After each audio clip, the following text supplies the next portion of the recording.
Hello, I'm Justin Fraction here again for Technology Advice. Did you ever have the feeling that you wanted to A, but still had the feeling that you wanted to B? Start to A, change to B, start to A again, but change back to B again.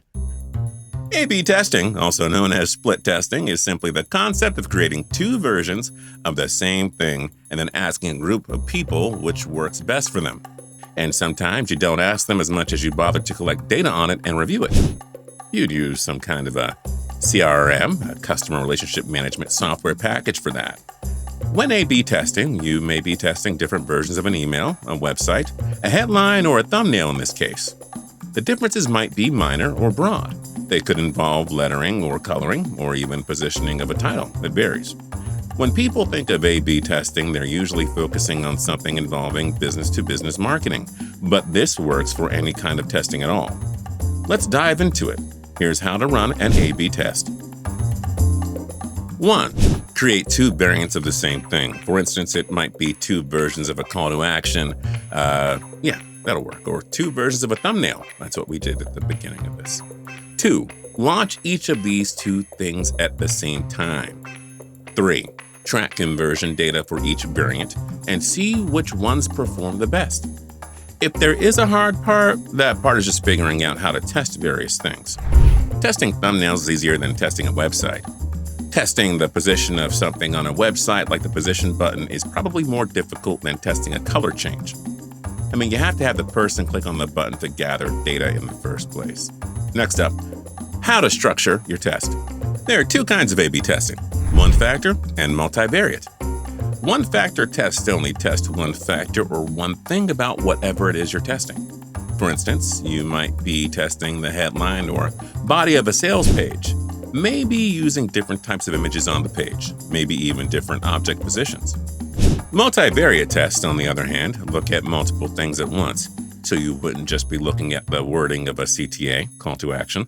Maybe you'd be looking at the entire design of the site. Multivariate tests require more data and analysis, but they produce better results. If you're going to do a multivariate test, you may start with a one-factor test first to narrow things down. You should also consider the different factors when deciding on an A/B test structure, including the length of time it takes to run each version of a landing page, call to action, etc., how many potential customers you are reaching with each version of a page, how much revenue will each version create. Like most experiments you have to do in school, you should go into A/B testing with a hypothesis and a goal.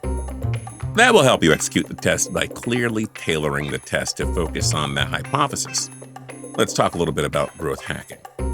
Growth hacking, which is also called growth marketing, focuses on generating growth for you and your company. When growth hacking, you'd use A/B testing to optimize your messaging so you can better tailor your offerings to your audience.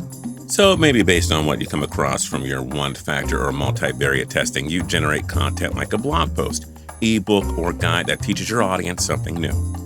We do that here, which you can check out in the comment section. You can even build out an email drip campaign that sends users updates about your product or service.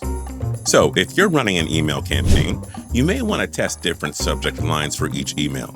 Then you'd use your CRM program of choice to check open rates. That kind of A/B testing gives growth marketers insight into what works best when trying out new strategies. Running an A/B test is one of the most important things you can do when operating your business.